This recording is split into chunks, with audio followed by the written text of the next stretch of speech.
Assalamualaikum warahmatullahi wabarakatuh. Perkenalkan, nama saya Muhammad Rian Alfiansyah dengan NIM akhir 3005.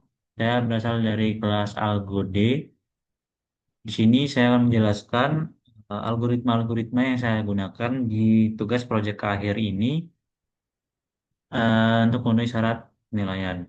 Nah, yang pertama itu saya untuk sortingnya menggunakan sort. Nah, jadi kita pertama mendefinisikan dulu sebuah fungsi yang bernama mersort. Nah, fungsi ini menerima dua parameter yaitu array dan key. Array itu list yang akan diurutkan dan key-nya itu eh, nama kolom dari dictionary yang akan menjadi acuan pengurutannya nanti. Misal nama atau untuk toko. Nah, yang pertama ada perkondisian jika if len array kurang dari sama dengan satu bakal nge-return array. Nah, Eh, pertama itu kita cek dulu panjang array-nya. Nah, jika panjang array kurang dari satu atau sama dengan satu, itu artinya sudah pasti terurut. Nah, jadi langsung kita kembalikan array itu tanpa proses lebih lanjut. Yang kedua ada mid, variabel mid, yaitu berisikan len array dibagi dua.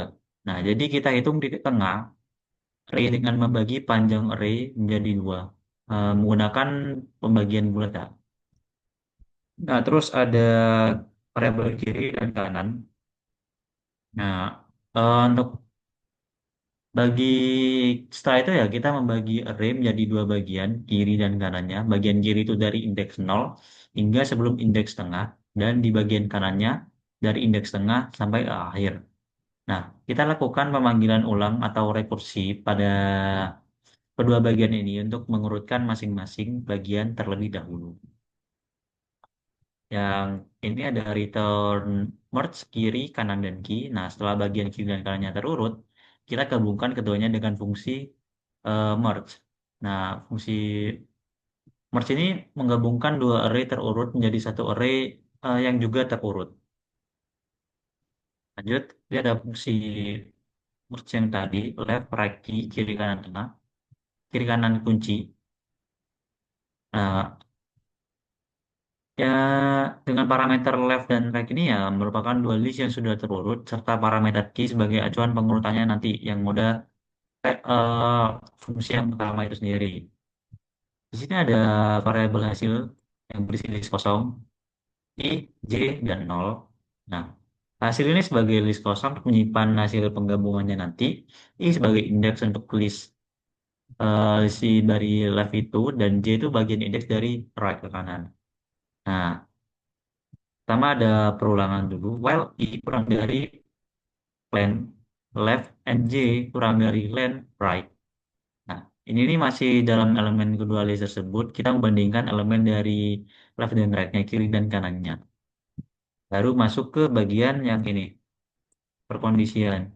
Jika nilai key pada elemen left I lebih kecil dari right J, nah maka kita tambahkan elemen left I ke dalam list hasil. Nah, lalu indeks I ditambah satu agar kita lanjut ke elemen berikutnya. Selanjutnya ada else-nya.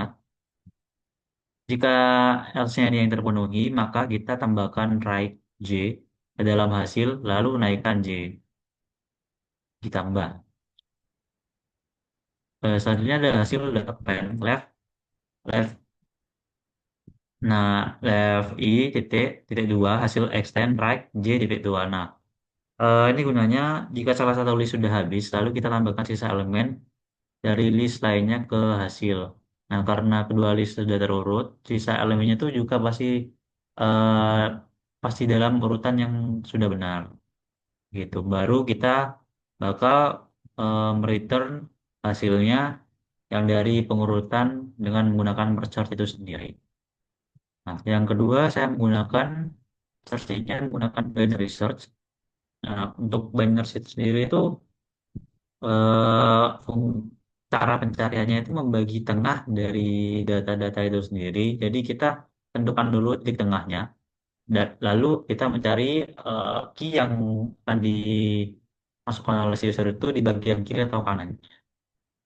Nah, pertama kita mendefinisikan dulu fungsi binary search di sini.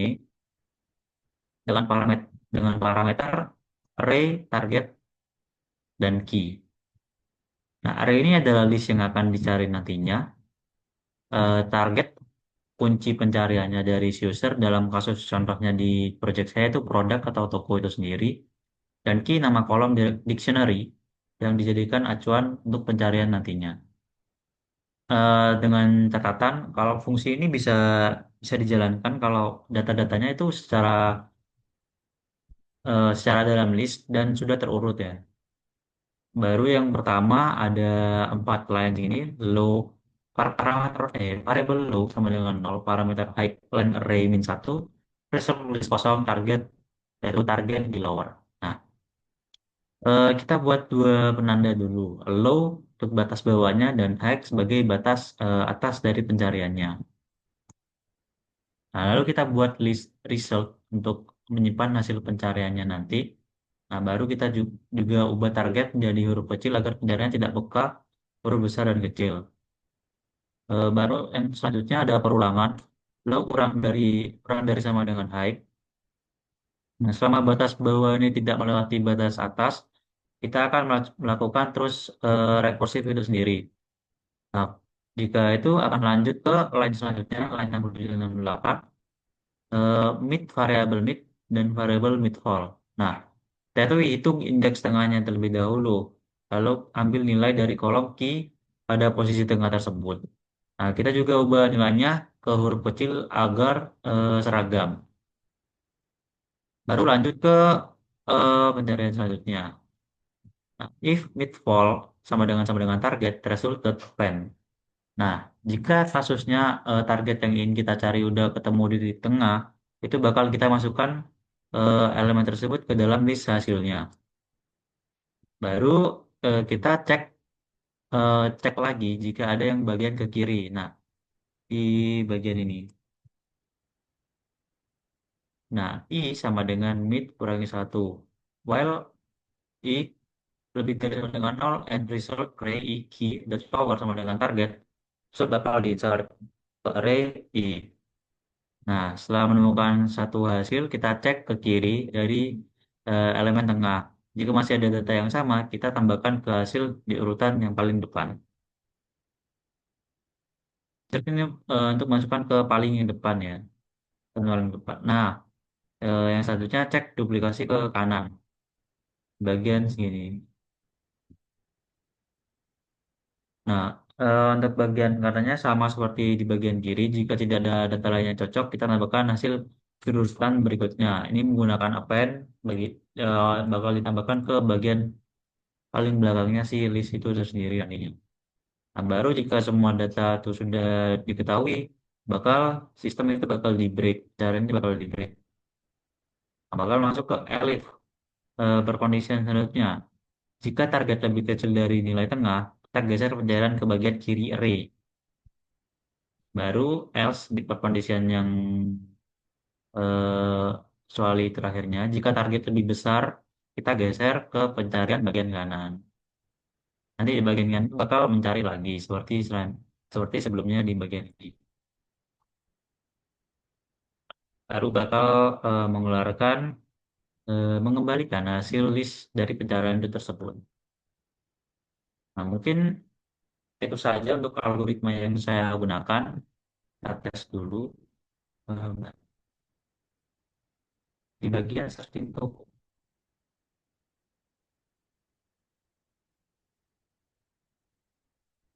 Oh ya, saya bagian di fitur pembeli ya. Nah, untuk di searching toko ini algoritmanya termasuk dalam fitur yang cari produk. Jadi kita bakal mencari produk sel Tamiya biru. Ada. Nanti di sini bakal mengeluarkan informasi-informasi dari Tamiya biru tersebut. Harganya berapa dan berasal dari toko berapa. Toko apa. Yang kedua, cari berdasarkan toko. Kalau kita cari toko tadi toko beta. Nah, jika ketemu sama seperti tadi dari produk, menampilkan produk-produk yang ada di toko beta itu sendiri dan harganya itu berapa, serta ID yang bakal bisa diakses oleh user nanti jika ingin melakukan pembelian.